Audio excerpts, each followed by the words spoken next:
You guys' phone conversations and everything is on that videotape. I sat there and I watched David on that video crying like a little baby because his dad was dead. David says he's been dead. He's starting to decay. That's exactly what he says on there. I don't know anything about what happened that night. Nothing. I did not have anything to do with George's death. Okay. And definitely nothing dealing with him, wanting him dead for money. Nothing. At all. Where were you when you shot Christy? Where she hit? I don't know. You tell me. You shot at her. This woman you see is Amanda Beth Butler. Just hours before this interview, Amanda tried to kill her own wife, Christy. And what she is completely unaware of right now is that despite shooting her, Christy is still alive. She's gonna survive. It's not life-threatening injury. And she will tell the detectives everything, revealing that the concerned wife Amanda pretends to be I am in fear for my life. is not the wife she actually is. Because hidden beneath the tears and lies is an evil, vile woman.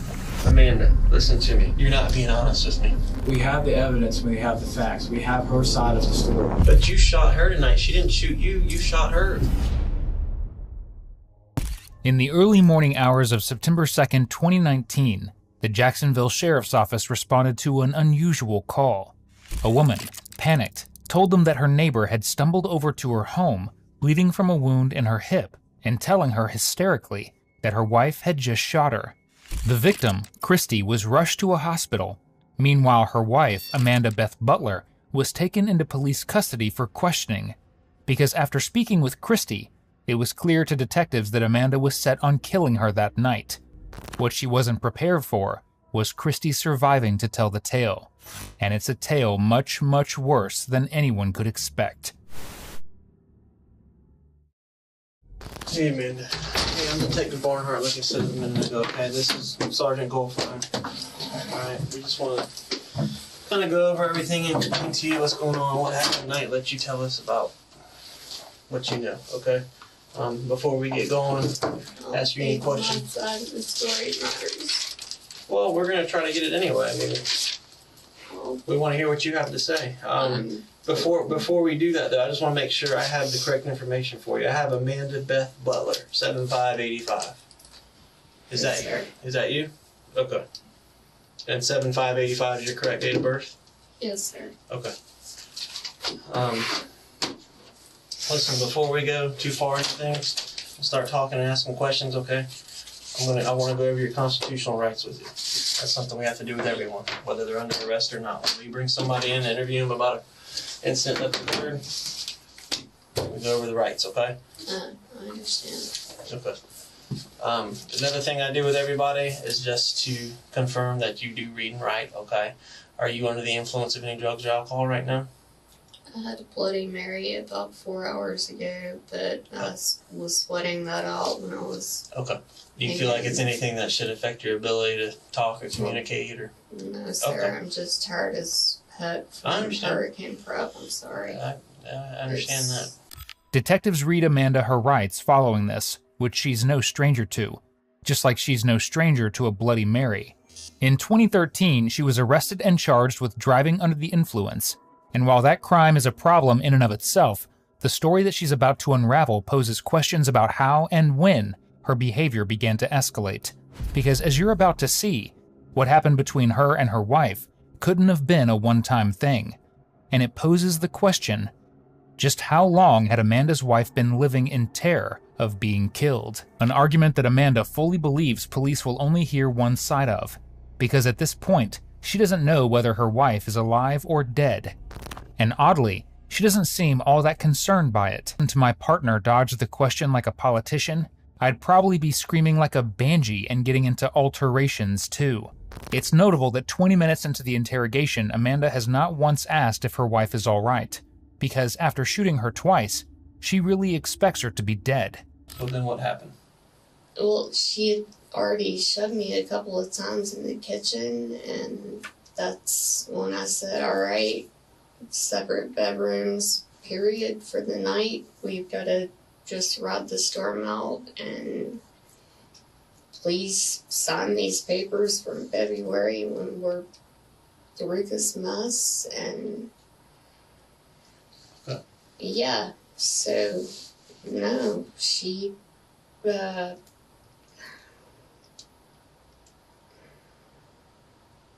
I shouldn't have touched her, but she did a doozy on me.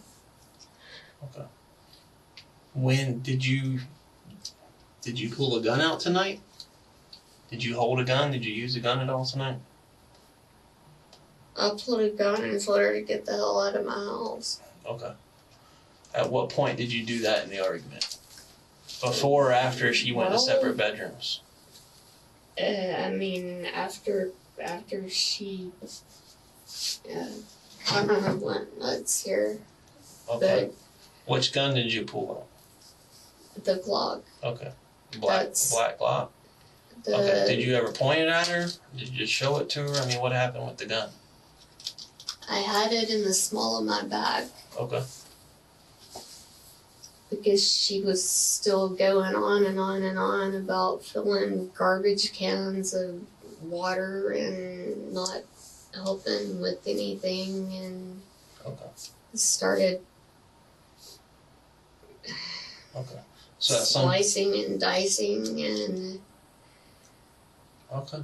I mean, I went to a different bedroom, and then she just kept pounding and coming in, and she's not the type of person that you can just civilly talk to. I mean, she's either level-headed or through the roof. So did you shoot her? Did you feel like you needed to shoot her out of self-defense?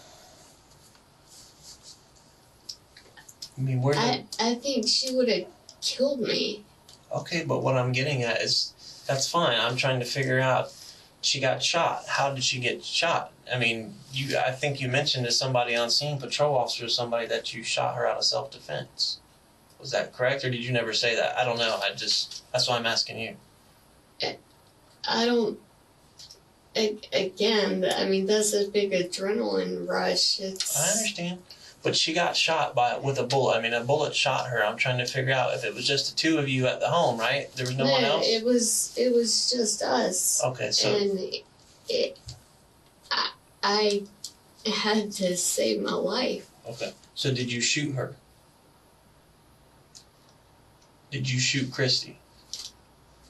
If she was hit, then that was bad aim on my part. I would never have hit anyone intentionally. It would have been a warning shot. Okay, so you're saying you shot at her, but you didn't mean to hit her. I'm trying to understand, okay? It's not a trick question. I'm trying to understand what happened. I never would intentionally hit anyone. Amanda, listen to me. I wasn't there, okay? So the questions I'm asking you is because I want to understand what happened. I wasn't there. I don't know what happened unless I ask you, okay? I've talked to Christy, so that's why I'm talking to you now. Because you two are the only two there. So I can only go by what you tell me and what she tells me. And I'm just trying to see if it matches up or not. That's it, okay? Yeah, and she... Where did you shoot at her at? You said she was pounding on the doors and everything inside the house. So where did you actually shoot at her? Was it inside one of the bedrooms? Was it inside the living room? I mean, where did you shoot at her? You said you shot a warning shot maybe, right? Yeah. Okay, where? I opened the front door, and that's why I told you guys when you were out looking for my drop, because it wasn't a revolver. So. Okay. If she was, why would you open the front door to shoot the warning shot? To try to get her out of the house that I've been paying for 2 years, that she hasn't contributed a dime on, and I just get yelled at every day. Okay, but if you went outside the front door to try to get her out of the house and to fire a warning shot, then you could have left, right? Because you already said you went out the front door, you opened the front door, so you could have just left? I mean, if you felt like your life... It doesn't work that way. Well, I'm saying if you felt like your life, you were in fear for your life, you said you went outside the door, you had a gun on you. So did she have a gun on her? She has 2 of my guns. Okay, where was the gun on her? You said yours was in the small of your back. Where was her gun? She has an ankle holster for my Beretta Tomcat that I gave to her, and then she has my American Arms Raven. Okay, did she have a gun tonight? She always has a gun on her. Which gun did she have on her tonight?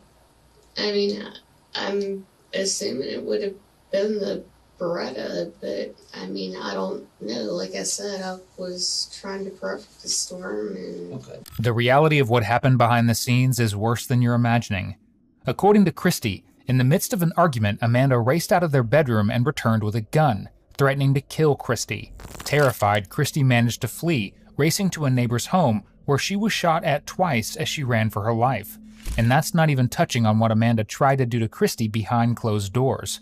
Something that Amanda has failed to mention so far, because it makes it undeniable that she was the aggressor all along.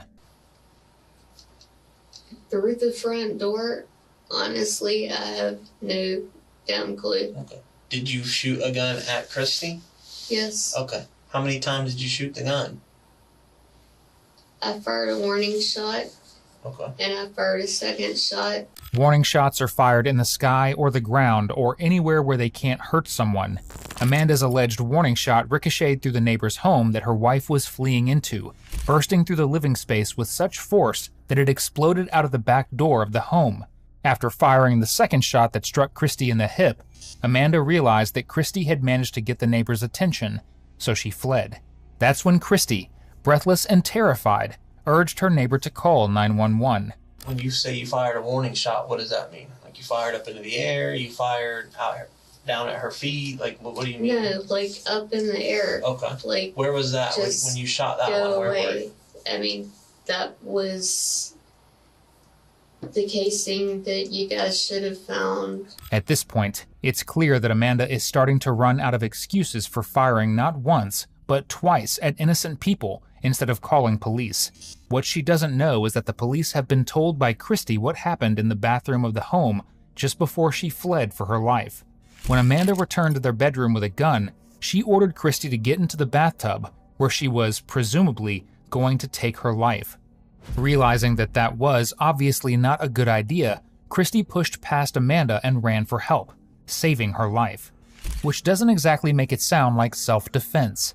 Throughout the course of the couple's marriage, and though Amanda wants police to believe she was working for the mafia or a big crime family, she wasn't. She was working as a high school band teacher. Apparently, a high school band teacher who liked to attack people with the most deadly weapon of all, a pizza cutter. Can I see your hands real quick? Can you show me your hands? Okay, just show me. I just want to see your hands. Done. No, just show me your hands like this. Just point them at me. Turn them around. Okay. Just got calluses. If I was coming at you with a knife, wouldn't you try and stop the knife? I'm just curious. With my forearms. You wouldn't use your hands to try and stop it? The reason I'm asking is Well, if you... No, that would...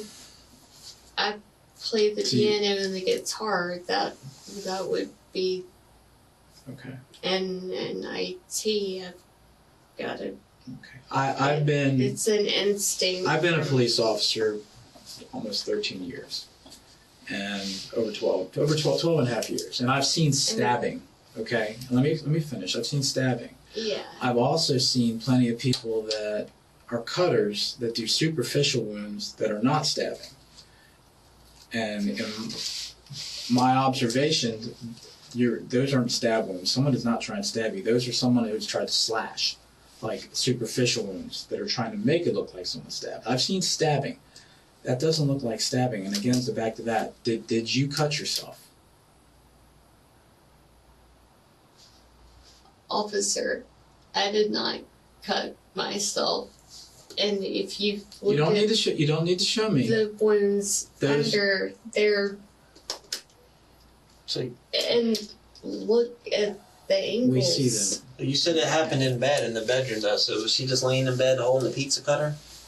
You keep pizza cutters in the bedroom. How'd the pizza cutter come into it?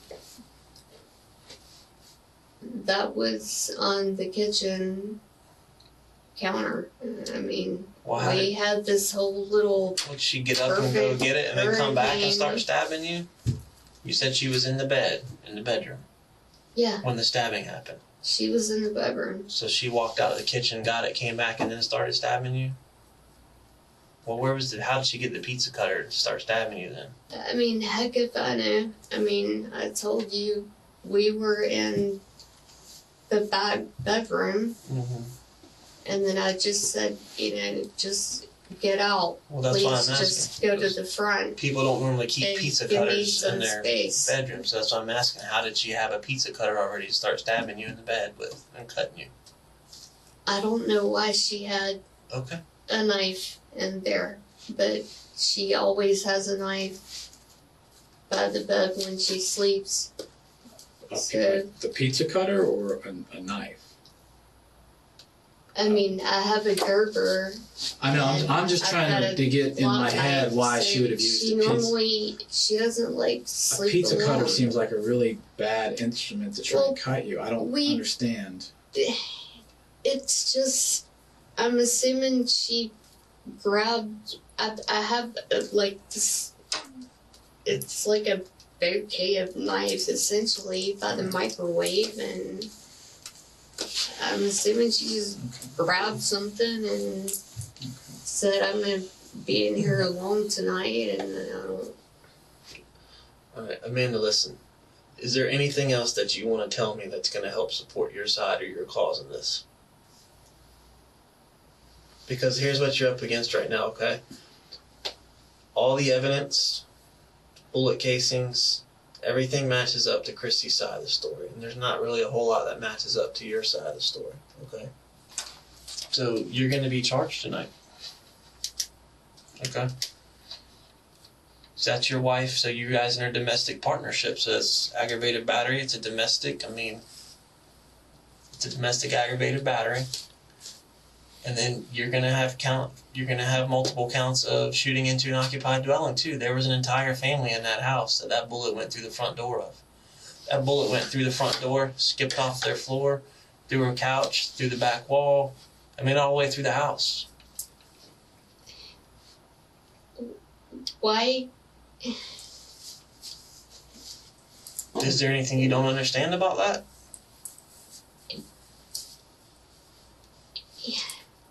Why can't someone have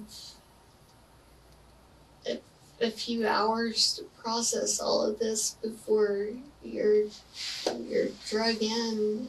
Oh, Amanda, this happened at 11 o'clock or something like that, roughly. It's almost Yeah. 6 o'clock in the morning. And I watched my What do in-laws that what do you, want alimony go through my house that I wasn't allowed to go back into, taking. Amanda, what do you need time to think about it for? You know what happened. You were there. All you got to do is answer the questions. There's nothing to think about a process. All I'm asking you is what happened. You were there, so you know. I've been up for 48 hours doing storm stuff, and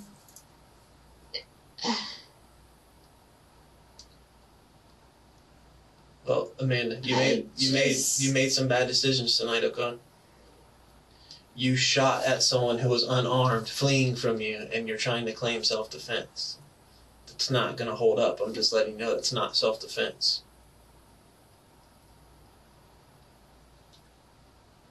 that's not what I'm trying to say, and if that's the message that's coming across. Well, you said that she was threatening you and raving. Why else would you shoot her if it wasn't self-defense then? Why did you shoot her?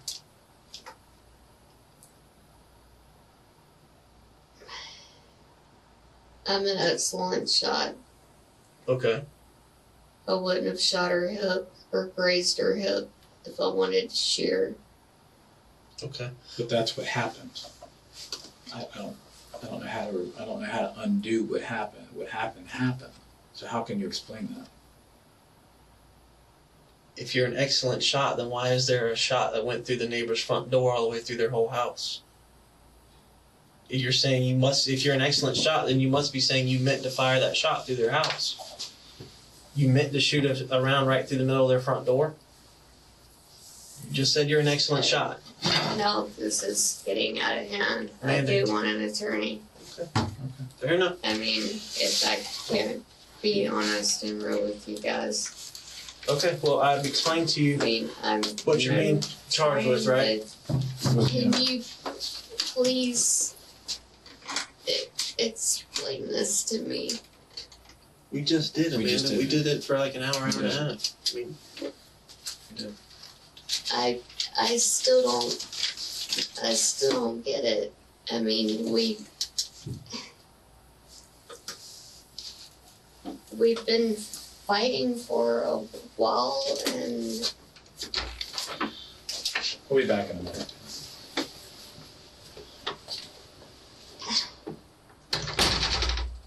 You've just seen two detectives who are incredibly thankful that their suspect just asked for an attorney. After over an hour of listening to excuses punctuated by constant ellipses, they shut down the interrogation, aware that they have all the information they need to go to trial. And ultimately, they did just that. Rather than take a plea deal at trial, Amanda fought her charges, landing herself in prison for 30 years for attempted first-degree murder, shooting or throwing deadly missiles, and domestic aggravated assault. She's going to spend the majority of her life in prison. Meanwhile, her ex-wife has been freed from a prison of her own. Since Amanda's incarceration, Christy has gone on to remarry, travel, and continue teaching her beloved students. Our thoughts are with her, her family, and the neighbors who had to process this act of horrific violence. You guys, his phone conversations and everything is on that videotape. I sat there and I watched David on that video crying like a little baby because his dad was dead. David says he's been dead. He's starting to decay. That's exactly what he says on there. This is Brittany Cole. For the past month, Brittany and her husband have lived with the body of David Cole Sr., trying to hide their crimes. But right now, Brittany has just realized that David recorded evidence of his own murder, and that video shows far more than she could have imagined. The camera that was in the living room and the kitchen, we have that. Most, if not all, this is on these videos. That's why I'm telling you, you and David's conversations are all there. Now, through her tears and terrible acting, she will be broken down, revealing exactly what this killer couple did to David Cole Sr.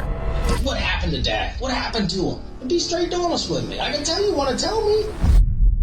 The only thing you can do right now is make things right. And that truth has to come out.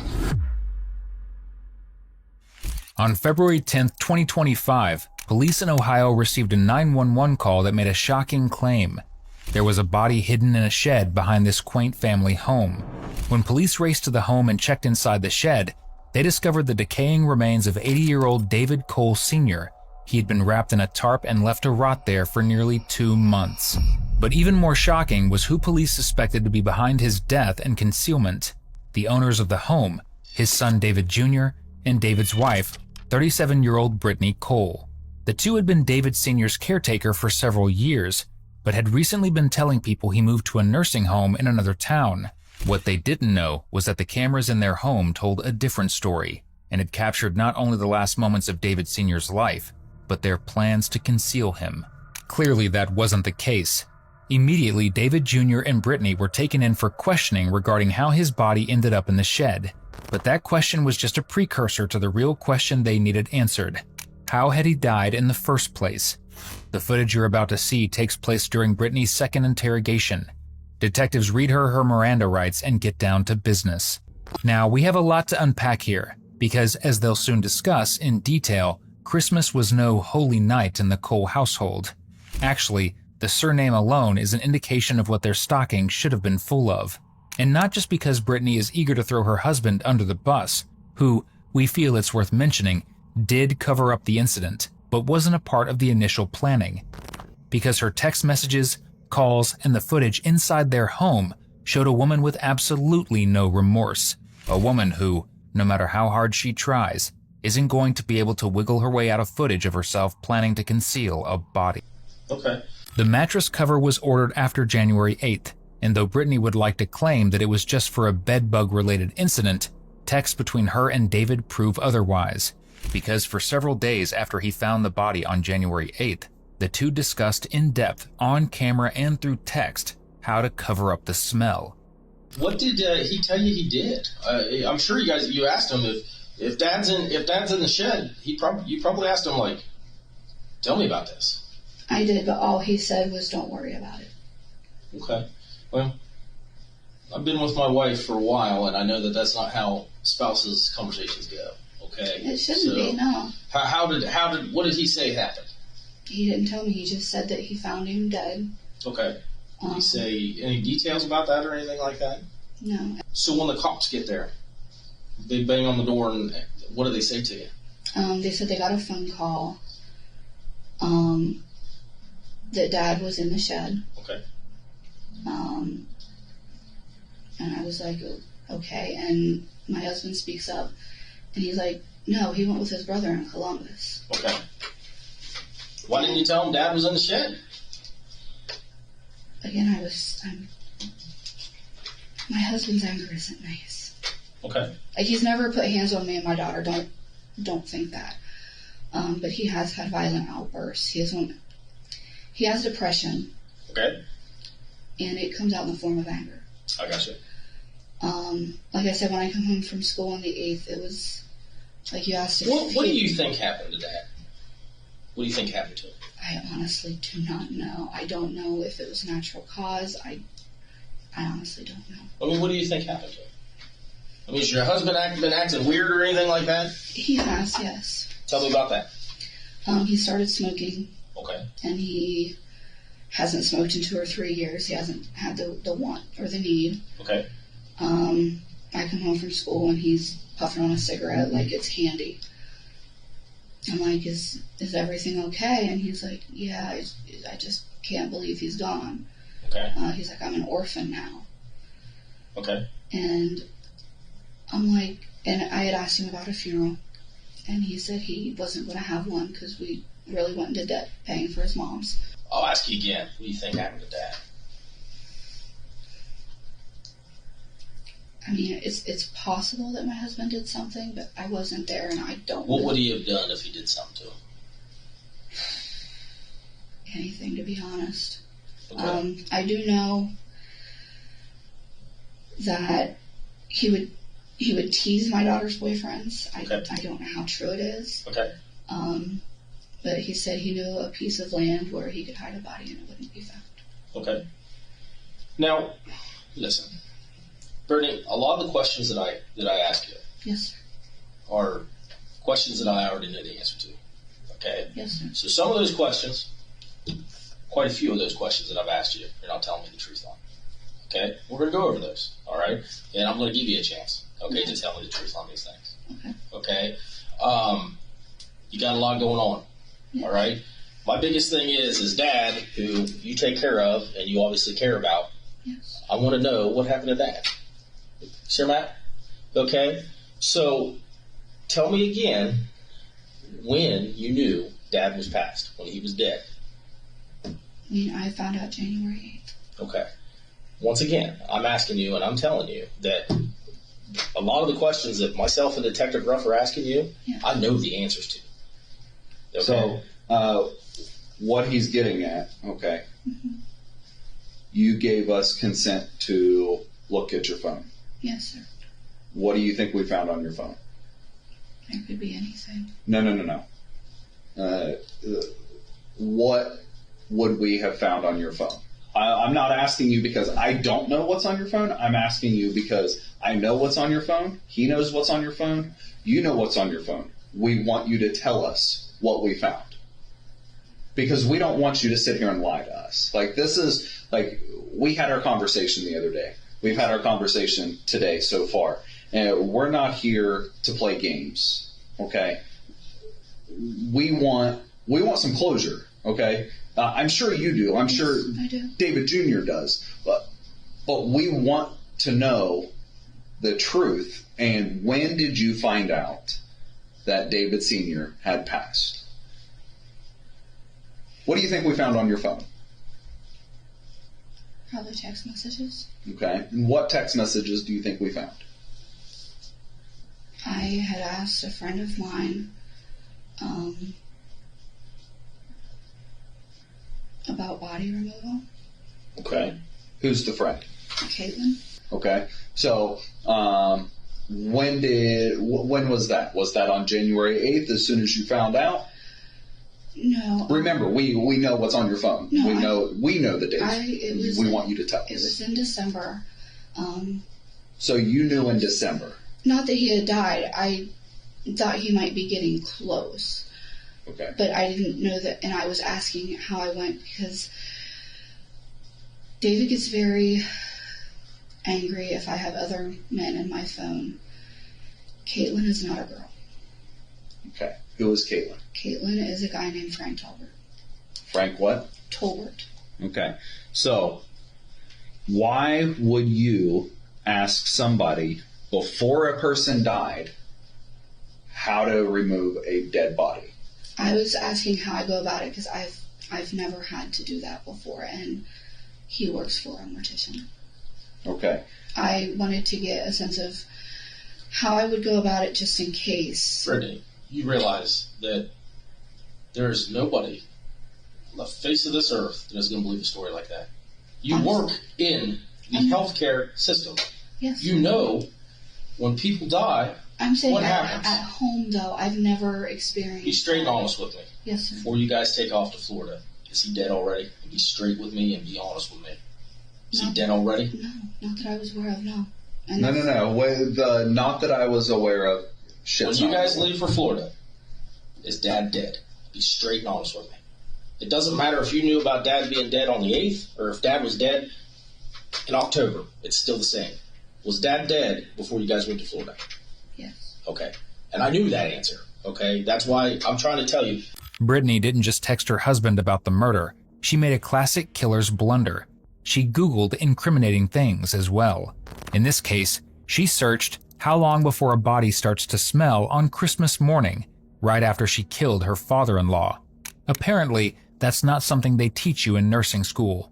And apparently, she wasn't too bothered by the results she got, because without doing a single thing to cover up her father-in-law's dead body, she then went on vacation with her family to Orlando. When she returned, the reality of what she did was on full display in a camera the family had set up in their kitchen, one that uploaded directly to the cloud, and that she clearly didn't realize would implicate her in the murder. The video camera captured the exact moment that David Jr. realized his father was dead, and that his own wife had been hiding the body. He called her and confronted her while standing directly in front of the camera, capturing the entire ordeal and tying it in a nice little bow for detectives. Essentially, this proved that David had nothing to do with the initial killing of his father. However, it also revealed two other things. Firstly, that David hadn't checked on his own father in over a week after returning from vacation. Instead, he was plopped on the couch playing video games and refusing to search for a job or take care of the man who raised him whatsoever. And secondly, when he found out, instead of calling the police, he decided to hide his father's body. The sheer amount of substances that Brittany gave her father-in-law would be impossible to survive. Tylenol 3, which you've heard mentioned, combines acetaminophen with codeine, which is relatively easy to overdose on. An overdose results in severe pain, shallow breathing, and vomiting. Ultimately, these symptoms increase until the user dies, usually of a seizure or their heart stopping. David Sr. died alone in a bed that he couldn't move from, in a house with a son that didn't care about him, and a daughter-in-law who only saw him as a paycheck. Messages concludes that prior to leaving, Brittany's 16-year-old daughter knew David Sr. was dead. The fact that she was exposed to this in a house that she couldn't escape resulted in additional charges for David and Brittany of endangerment. Obviously, Brittany isn't winning any Mother of the Year awards. Not only did she get her adolescent daughter involved in a murder and cover-up, but her other daughter, who was in her late teens, stopped speaking to her just days before her 18th birthday. In an earlier interview, Brittany stated nonchalantly she wanted to move. I wasn't fighting it. Hopefully that apple rolled far, far from the tree. So all at once at 9:30, you give him 3,000 milligrams of Tylenol and 60 milligrams of ZQuil. Yes, sir. Was it just 60 milligrams of ZQuil? Yes, sir. Or milliliters? Yes. Okay. No more than that. No, sir. And you knew the recommended dose on it was 15 milliliters. Yes, sir. You realize that you know I don't buy that, right? That's You know I don't buy that. That's what I gave him. Oh, I'm not doubting that you didn't give him that. But you realize I don't buy that at all. Okay? I've called you out on your bullshit this whole entire time. Tell me what happened to him. That's honestly what happened to him. All I gave this man was medicine. That is it. Some NyQuil is not going to kill somebody. It's not. Some NyQuil is not going to kill somebody. It's not. So tell me, what did you give to him, or what else happened? Honestly. I just gave him the Tylenol. It No. had codeine in it. Okay, so tell me, now we're doing Tylenol codeine. So tell me what you gave him. Tylenol with codeine. He just wanted to sleep. And you gave him 3,000 milligrams of Tylenol with codeine? No. Okay. How much did you give him? I gave him 3 Tylenol with codeine. Okay, but still. You gave him 3, so Tylenol 3s. Yes, sir. You gave him 3 of those. They belonged to my daughter when she had her tonsils removed. Okay. So you gave him 3 Tylenol 3s and the NyQuil. Yes, sir. Well, the Z-Quil. Yes, sir. Sorry. Now, did you give him the 3,000 milligrams of Tylenol too? No, I didn't. So you gave him the 3 Tylenol 3s and the Z-Quil all at once. Yes, sir. Be honest with me. I am being Okay. honest with you. So forget all that. Tell me exactly what you gave him. Tell me exactly what happened. Okay, listen. And then let me give my preface first, okay? And then you tell me, Yes, okay? Like I've said from day one, doesn't matter if you gave him Tylenol and he dies, or he dies. Okay, it's all the same. Okay, it is all the same. Did I not call you out on the bullshit on the NyQuil and the Tylenol? Yes, sir. Did I not? Yes, sir. Okay, because somebody's not going to die because you gave them NyQuil. Okay, so be honest with me and be straight with me. What did you give him? Okay, or what happened to him? It was Okay. all of the above. Okay, so tell You me. gave him the 3,000 milligrams of Tylenol too? Yes, sir. Okay. And the Tylenol 3s? Yes, sir. And the Z-Quil. Yes, sir. How much Z-Quil?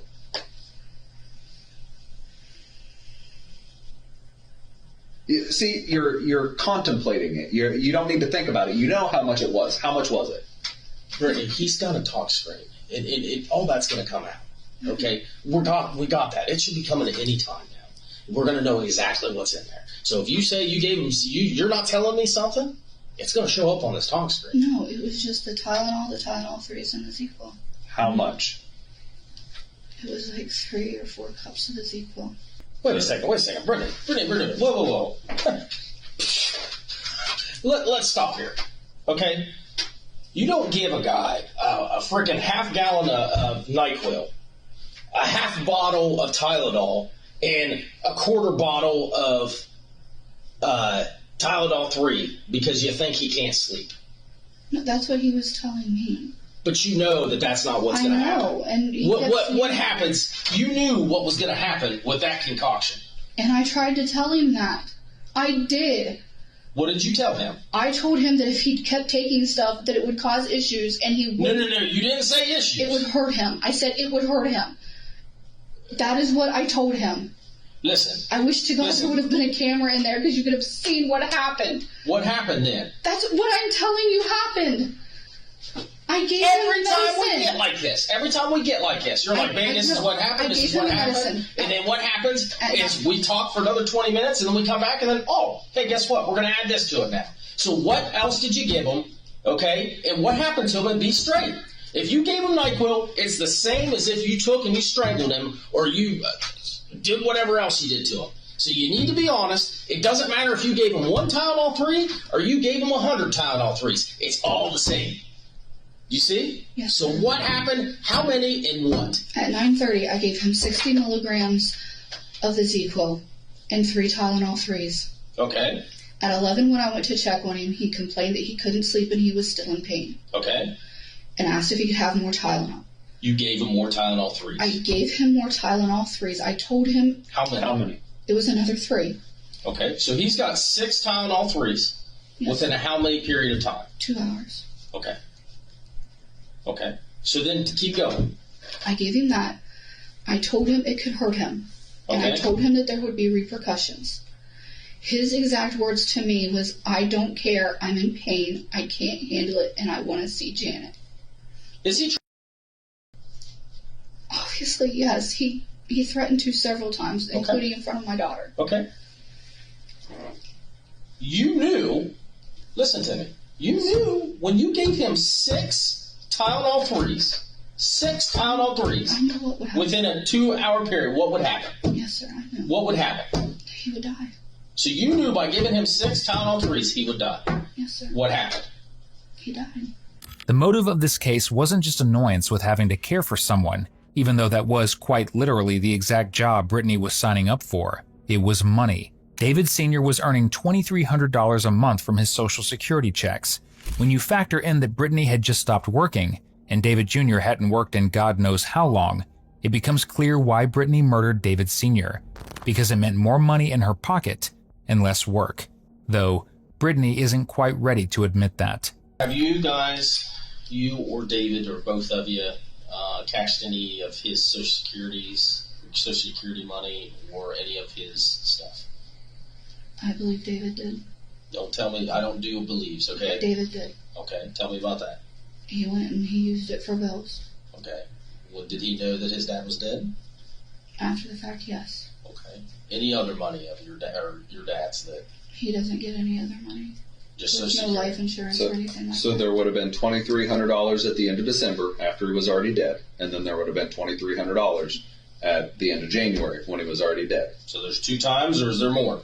No, just that. Okay, so the 2 times. Yes, sir. Okay. No other benefits, you guys haven't opened any accounts, you guys haven't taken any money out of his accounts, your dad's, anything like that? You just paid bills online, or did you go get cash out? Just online. Okay. Ultimately, Brittany pleaded guilty to murder and abuse of a corpse. She was sentenced to life in prison with the possibility of parole after 16 years. For his role in covering up his father's murder, David Jr. was charged with tampering with evidence, possessing criminal tools, gross abuse of a corpse, obstructing justice, and endangering children. He was sentenced to 9 years in prison. Our thoughts are with David Cole Sr. and his family. I don't know anything about what happened that night. Nothing. I did not have anything to do with George's death. Okay. And definitely nothing dealing with him, wanting him dead for money. Nothing.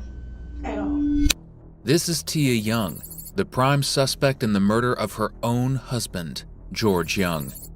But detectives suspect that she wasn't alone, because hidden behind her acts of denial is a complex love triangle and the race for $1 million. He said you guys were in a relationship and that you were the mastermind behind all of this, and it was your idea because you wanted the $1 million life insurance policy, and he could take over George's job, and you guys would be set to be together. And that was the whole deal. Well, I can tell you that's a lie. On November 16, 2017, at 11:30 p.m., 43-year-old George Young returned to his home after working late into the night as a security guard for rapper Lil Yachty. Considering the safety risk of his job, George had made sure that he wasn't being followed that night, but he did not expect that someone would be waiting for him inside his own home. Because the moment he unlocked his door, the only thing George heard was a gunshot. He had been shot directly in the face, giving him little to no chance of survival. The first individuals to respond were George's wife, Tia, and oddly enough, another male living at the residence, Tim Lee. By the time the officers arrived, Tim was attempting chest compressions on the victim, George, while Tia stood and watched. Investigating the crime scene, officers soon discovered a string of inconsistencies that would lead them to a murder case filled with conspiracies and lies. The first of these inconsistencies was an incredibly weird request that Tia made to dispatch. Begged when I called 911, I begged them not to turn sirens on because I didn't want my kids to see him like that. The cops obviously could not do this and had to turn their sirens on, but by the time officers arrived, they discovered the children still slept through not only the loud sirens, but the gunshots as well. Questioning the children, officers soon discovered that they didn't simply fall asleep. They had been forced to stay asleep as they were fed sleeping pills by Tia before they went to bed. Even stranger was a neighbor who gave an interview to officers, explaining that he saw Tim Lee initially running away from the dead body towards George's car. Officers later found out that a tracker had been removed from the car. But the most important discovery wasn't a clue from the crime scene, but a $1 million insurance policy that George had, and the beneficiary was none other than his own wife, Tia. At this point, officers had more questions than answers. Why did Tia feed the children sleeping pills? Why did Tim remove a tracker with a dead man in front of him? And most importantly, what was the relationship between Tim and Tia? To find answers to this, officers dug deeper into any communication between the two. This is when they found emails and texts filled with sexual messages. Tia was having an affair, and Tim was her secret lover. Officers finally had a lead, and a few months later the two were called in for an interview. But before they can talk to Tia, the primary suspect, They need as much evidence against her as possible. This is why they first call in Tim and confront him directly about his secret. And a lot of people had some concerns. What was your relationship with Tia? I know that you guys say it's a brother-sister relationship. I know that in the phone it said big sis, and you had said that that's what it was going to say inside the phone. That's how you had her saved. What is the relationship in your eyes, and what was it before? Has it changed at all through any of this? I mean, she's still my big sister. Mm-hmm. No matter what, I always look out for her. If you ask her mom, she'll tell you the same thing. So, I mean, I talked to her mom, and that's what she said. My question too is, in your phone, you have her saved as Big Sis. In her phone, she has you listed as a female's name for both of your numbers. You know why that is? I mean, I never went through her phone. So this is her phone, and these are your numbers saved under this female name, and then that's the black phone you had, and then the IPH is the iPhone. Well, so why does she? Sonya is my sister. Mm-hmm. Does your sister have both your numbers? No, I'm talking about my big sister, my real sister. Her first name is Sonya. Okay. So I don't know why she has. But why would she save you and her phone as that? If you guys are so close, why would she feel like she has to hide it? I don't know. I don't go through her phone. Okay. I mean, I'm just curious. I mean, was she worried that George? Did you guys talk a lot that George didn't know about? That she was gonna? She thought he was gonna be upset. We always talked in front of George. So I mean, it was wasn't just me. Several of her co-workers, but like she said, and if you'd ask her mom would tell you the same thing. Matter of fact, the boys, like we could be in the room. Matter of fact, I know Ivy brought it up that night, but we can be in the room listening to music, watching movies. George come home, he'd go get the computer chair, pull it right in the room, and we'd all just sit and watch the same movie. Because they didn't have a TV in their bedroom. So the only two TVs in the house upstairs is mine and the mother's, Tia's mother. So okay. Tim is completely unwilling to crack. However, detectives have just the thing to soften him up and get more answers out of him. So obviously when, we talk to everybody that we feel like has any kind of past or talking to anybody. So obviously I talked to Zena. And when I talked to her, she said that you had told her you were dating somebody named Tia. And that you told her it was a school teacher, but that when she called her, it was Tia's phone, and Tia answered while she was during Valentine's Day with George. Do you know about that? You don't remember that? She sent you an email talking about it. Did you read her emails? I rarely read Zena's emails because she trash talks so much. Okay. Half of them get deleted, honestly. Okay. All right. Yeah, she said every time she asked you or she confronted you about somebody, you changed which Tia it was. Why would you tell her you're dating a person named Tia? She actually called a Tia from, what school did she say? Cedar Grove. And then she said that wasn't a Tia, so she reached out to several Tias. Okay. But you had told her you were dating a Tia? No, I didn't. So why would she come up with that? I have no idea. You think that's weird? That you live with a Tia and she thinks you're dating a Tia? Yes, I did. Okay. She sent several texts saying that she talked to the Tia, which was a coach from a math teacher from Cedar Grove. And then she said that she called two other Tias trying to find who I was quote unquote dating. Okay. But I hadn't been dating for a good minute because I tried to work it out with her and it didn't work. So okay. she got upset. All right. So she said, in the email that she sent, that was in May of last year. There's also an email that Tia sent you where she's talking about everybody at work hated her, and when she said her reputation was ruined, that she's a homewrecker and everybody's talking about her at work, and that she's like, what did I do to deserve all this? You remember that? Mm-hmm. You do? What was that about? Zena thought it was Tia, and she started harassing. Mm-hmm. Well, Tia says this was coming from work. Like the people that Tia was working with at Emory were calling her a homewrecker.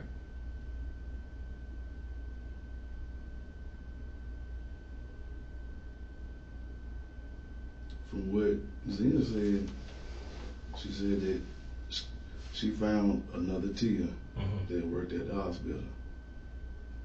Okay. But she had reached out to several Tias, so she said that she was going to call every Tia she could. All right. So Tia reached out to you a lot to talk? Mm-hmm. Okay.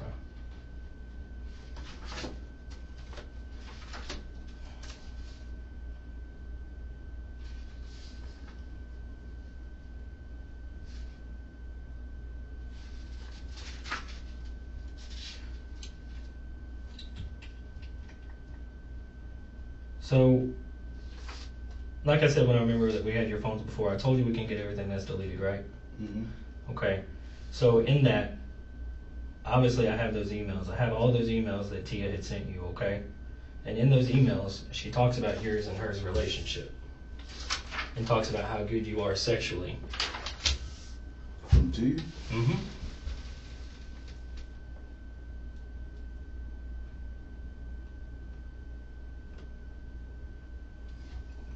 So that's obviously my issue here, is that everything shows that you guys were having some kind of relationship. So I just want you to tell me why. And I know you know these were sent to you and you read them, because it shows us whether you opened it or not. For a minute after this, Tim goes into a state of pure shock as he continues to read his conversations with Tia. If you look close enough, you can almost see his soul leaving his body. Unfortunately, what he says next brings this interview to a screeching halt. So tell me, why are you lying about it? I like to exercise my right to plead the fifth. Okay. Do you want to continue this conversation? Or you just don't want to talk about this?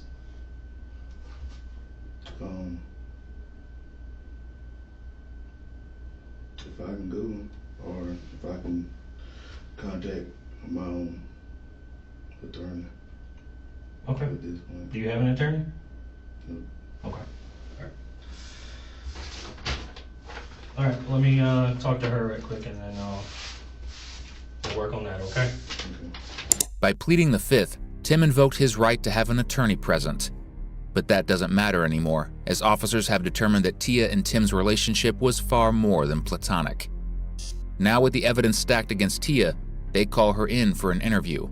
If they can prove beyond a shadow of a doubt that she was complicit in the murder, both she and Tim will be living the rest of their lives. It's unclear whether George was shot from inside or outside the home. However, considering that the only firearm in the area belonged to Tim, and that George's legs were facing the inside of the house, it's likely that the gun was fired from the inside as he fell backward, presumably by Tim, as both he and Tia admit to the presence of this weapon. Additionally, if we take into account the time it would have taken for all of this to happen, it doesn't make sense. This is because one of the neighbors clearly witnessed Tim going to the car and removing a tracker after the gunshots. The most logical explanation is that Tim had been tracking him for ages using this, and once he killed George so Tia could get the insurance, he rushed to get rid of it. This is why officers are about to question her regarding this, as they need an answer for Tim's odd movements and his intentions. From what Tia claims, it's almost as if the relationship between her, Tim, and George was perfect. There were no disputes, and everyone was happy. But the $1 million insurance was was likely something that Tia and Tim were eyeing for ages. This was something that was corroborated by David, Tim's best friend, who stated the two were planning to kill George and take the money. This is something that officers are about to confront her with. And then the very next day, he buys the tracker. Well, I know that he even knows the company can't be ran because neither one of them have an alarm license. Okay, but what about the $1 million life insurance policy? And you guys being in a relationship, all of that stuff together. Mr. Smith, I don't never get the million. I could care less. And I voiced that to my mom, my aunts. George's mom can tell you. Mm-hmm. She can tell you. I've been saying it for the past 2 or 3 months. Because she's worried about it. When are you going to get paid? What are you going to do with the kid? How are you going to... I said, Margie, I'm to the point I don't give a shit if I don't ever get the money. I'm just tired of all the stress. I just want to move on. This grief, dealing with BJ, dealing with all the things I'm dealing with. I don't give 2 shits about the money if I don't ever get it. I know how to work. That's what I've been doing the past 2 or 3 years. Working $15,000, $20,000 of overtime a year. Mm-hmm. I know how to work. So if I don't get it, it's fine. That's why if you call me to my mom, they can tell you I ain't called in months. Mm-hmm. I don't care anymore. So the money is not an issue for me. I mean, yes, I need money. And we all do need money to live. But if I don't ever get it, that's fine. Matter of fact, I even have, the courts gave me, I got his probate, whatever you call it, executive estate paperwork. I think it was like January 25th, maybe. I've only been to one bank to see if there was money in it, and that was Regions. And I knew that's where his paycheck went, his last paycheck went. But I think he has a Wells Fargo account. I think he has a Bank of America account. I haven't been to any of them banks with the statements to try to see what's in them, to see if I could get it. I don't care. Even my mom keeps saying, Tia, with the way money is tight around here, why don't you go to those banks and see what he has? It might be something to help this household. I still haven't been. So money, that's what I'm saying, to make this out like I'm doing it for money. Or it's done for money. I'm telling you that's what it looks like, and that's what he's telling me. Well, that's some bull. I can tell you that. That's some bull. Yes, I will admit, and I apologize for lying. I am very embarrassed about this. I really am. I am. And you guys are still in a relationship now? Yes, to be honest, yes. I'm just going to be honest. Well, that's what I want. Because listen, Tia, I'm telling you this is how it looks, and I keep telling you this. He's going to try to take you down with him. And I'm telling you, when he gets up there and he starts talking about everything and what you did, and you don't have anything to counter that, and you don't have a way to say, no, that's BS because this is actually what happened, or this is what he told me, or that's right there is going to be a huge issue. You see what I'm saying? Are you ready to go to jail today for this? No, because I know I'm guilty of this, then and this is wrong. Then tell me, there's no way he's been living under your roof and you've been in a relationship and you don't know that something was happening. As far as this, you talking about hurting George or having a sexual? No, that part I don't. Tia, that part I don't. That part I don't. The part, the affair, I'm very, very embarrassed. I can't tell you how embarrassed I am. I really am. I'm sorry that I never told you. So much that you continued it past your husband dying? The first 2 months we did. It started back up around the 1st of March. The first couple of months we didn't. We called it up. We just stopped because I'm going to tell you the truth. I was afraid that my boys would end up picking up on something is wrong or catching us kissing or something. So we both said the boys have been through enough and I didn't want to chance them seeing anything inappropriate to send them off. Because I'm sure it would hurt them deeply that I'm talking to Tim and Daddy's just not too long ago died. So I think it might have been like the middle of February or 1st of March when we kind of got and talk, kind of get romantic again. But up until then, no. Okay. So you don't know anything about nothing about the crime. I do not know nothing. I have no explanation for that. None. And if, like I said, I can give you a list of people you can call before I even have access to my phone. They will tell you Kim Drayton, Candace Hoover, Trina. I can name 4 or 5 that I've told over the past few months. I don't give a shit if I don't ever get the money. It ain't about, and a lot of them don't know how much it is, but they know I have a life insurance policy. And I told them, I just want this stress to be over. I'm tired of the stress. The money, I could care less. And like I said, my mom will tell you right now, she's pissed because I won't go to Wells Fargo and Bank of America to see what money's in there and take it out. Because she said, Tia, we need it to live. I told her I don't want to deal with nothing. When I get depressed, I deal with depression anyway. Tia was so depressed that she called her dead husband's insurance company to claim $1 million one day after he died. Clearly, she had no kind of solid alibi or defense for all the evidence stacked against her, which is why the detective leaves and returns a short while later to break the news to her. Hey, Tia. All right, listen. I went and talked to Tim some more. Okay. Obviously, his story's not changing. Okay. He's implicating you, and he's bringing you into this, and all that kind of stuff. Okay. So unfortunately, you are gonna have to go to jail tonight. Okay. Okay. All right. All right. Can I call my mom?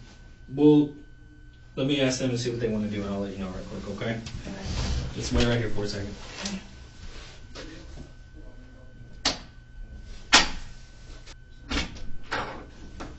All right, Tia, if you could stand up for me, please. Okay.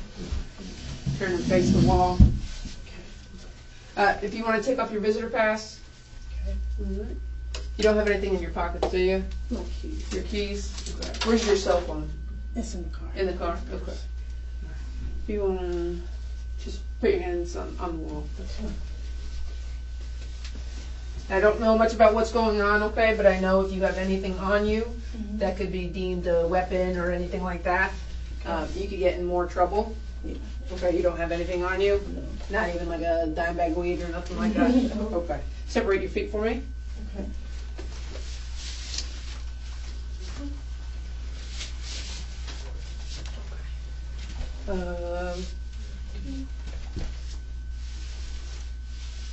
Okay. If you want to put your hands behind your back, over your yeah.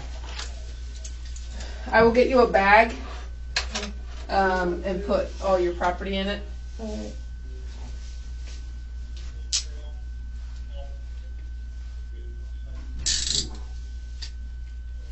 After Tim and Tia were arrested, many believe that the real ones to suffer in this situation were the children, who neither had a mother or father, nor would they receive the $1 million from the insurance as the beneficiary's trial had to conclude first.